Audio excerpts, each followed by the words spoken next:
BRS పార్టీకి కోవట్, కేసీఆర్ కి కట్టప్ప, కేటీఆర్ కి గులాబీ ముళ్ళు అంటూ ఇన్నాళ్లుగా నిందలు మోస్తున్న బీఆర్ఎస్ ముఖ్యనేత మాజీ మంత్రి హరీష్ రావు ఇప్పుడిప్పుడే తనపై వస్తున్న రాజకీయ ఆరోపణలకు చెక్ పెట్టేలా వ్యవహరిస్తున్నారు.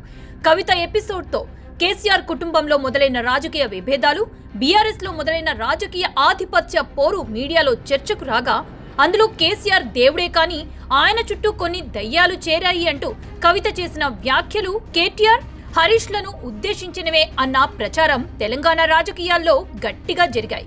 వీటిని బలపరిచే విధంగానే కవిత కూడా తన జాగృతి సంస్థతో ఒడివడిగా తన రాజకీయ అడుగులు వేస్తున్నారు.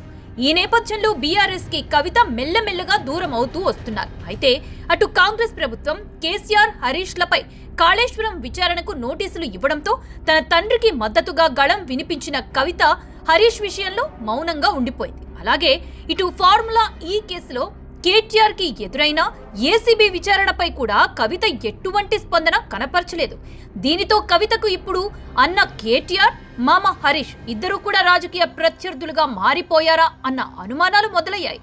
ఈ నేపథ్యంలో నేడు ఏసీబీ విచారణకు హాజరైన కేటీఆర్ మీడియా ముందుకొచ్చి కాంగ్రెస్ ప్రభుత్వంపై విమర్శలతో విరుచుకుపడ్డారు.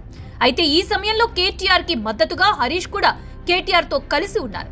గతంలో కేసీఆర్ బీఆర్ఎస్ పగ్గాలను కేటీఆర్ చేతిలో పెడితే హరీష్ పార్టీని రెండు ముక్కలుగా చీలుస్తారని, కేటీఆర్ ఎదుగుదలకు హరీష్ అడ్డుగోడలా నిలబడ్డారని ప్రత్యర్థి పార్టీల నేతలు అనేక ఆరోపణలు చేసేవారు. అయితే ఆ ఆరోపణలన్నింటి సమాధానంగా హరీష్ పార్టీ పరంగా నాయకత్వ మార్పు నుంచి మరే ఇతర మార్పులకైనా కేసీఆర్ సిద్ధపడితే అందుకు తన పూర్తి మద్దతుంటుందని, అది కేటీఆర్ నాయకత్వమైనా తాను స్వాగతిస్తాను అంటూ ప్రకటించారు. ఇక ఇప్పుడు నాడు చెప్పిన మాటలకు కట్టుబడినట్లే హరీష్ కేటీఆర్ కి మద్దతుగా కాంగ్రెస్ ప్రభుత్వంతో పోరాటానికి సిద్ధపడినట్లు కనిపిస్తున్నారు.